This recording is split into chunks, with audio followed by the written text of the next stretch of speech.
আসসালামু আলাইকুম রহমতুল্লাহ বারকাত আলহামদুলিল্লাহ রবিল আলমিন আসসালাম আলা নবীল মুরসালিন ওয়ালা আলী ওসাহাবি আজমাইন। আল্লাহ রব্বুল আলমের দরবারে লক্ষ্য করি শুক্রিয়া যে আল্লাহ সুবহানাহু ওয়া তাআলা আপনাকে আমাকে সুস্থ রেখেছেন।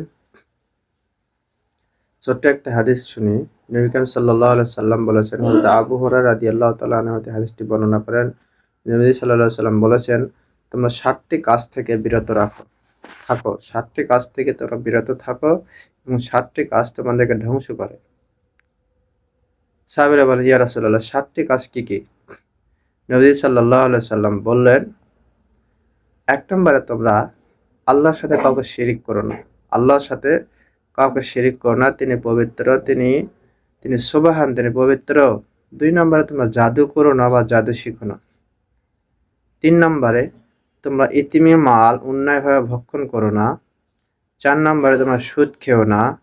৫ নম্বরে তোমরা অন্যায়ভাবে কাউকে হত্যা করো না।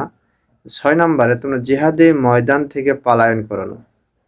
যেমন পলায়ন করেছিলেন মুনাফিক সর্দার উহুদের ময়দান থেকে আব্দুল্লাহ বিন উবাই বিন সুলুল ৩০০ সাহাবী নিয়ে নবীজিকে একা ফেলে তিনি চলে গেছেন। নবীজি সেই জিহাদের ময়দানে অসংখ্য কষ্ট পেয়েছেন, দান শহীদ হয়েছেন।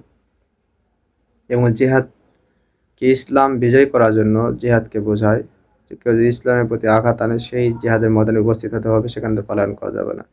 ৭ নম্বরে তোমরা সৎ সতী এবং মুমিনা নারীদের উপর মিথ্যা অপবাদ দিও না। সুবহানাল্লাহ। আল্লাহ সুবহানাহু ওয়া তাআলা রাসূল সাল্লাল্লাহু আলাইহি সাল্লাম কিভাবে সুন্দর করে বুঝিয়েছেন। অবশ্যই এখানে বুঝলাম যে 7টি কাজ থেকে আল্লাহ সুবহানাহু আমাদেরকে বিরত রাখুক এবং আল্লাহ সুবহানাহু ওয়া তাআলা আমাদেরকে হেফাজত করুক। সবাই ভালো থাকবেন। ওয়া আখিরু দাওয়ানা ওয়া আলহামদুলিল্লাহি রাব্বিল আলামিন। আসসালামু আলাইকুম ওয়া রাহমাতুল্লাহি ওয়া বারাকাতুহু।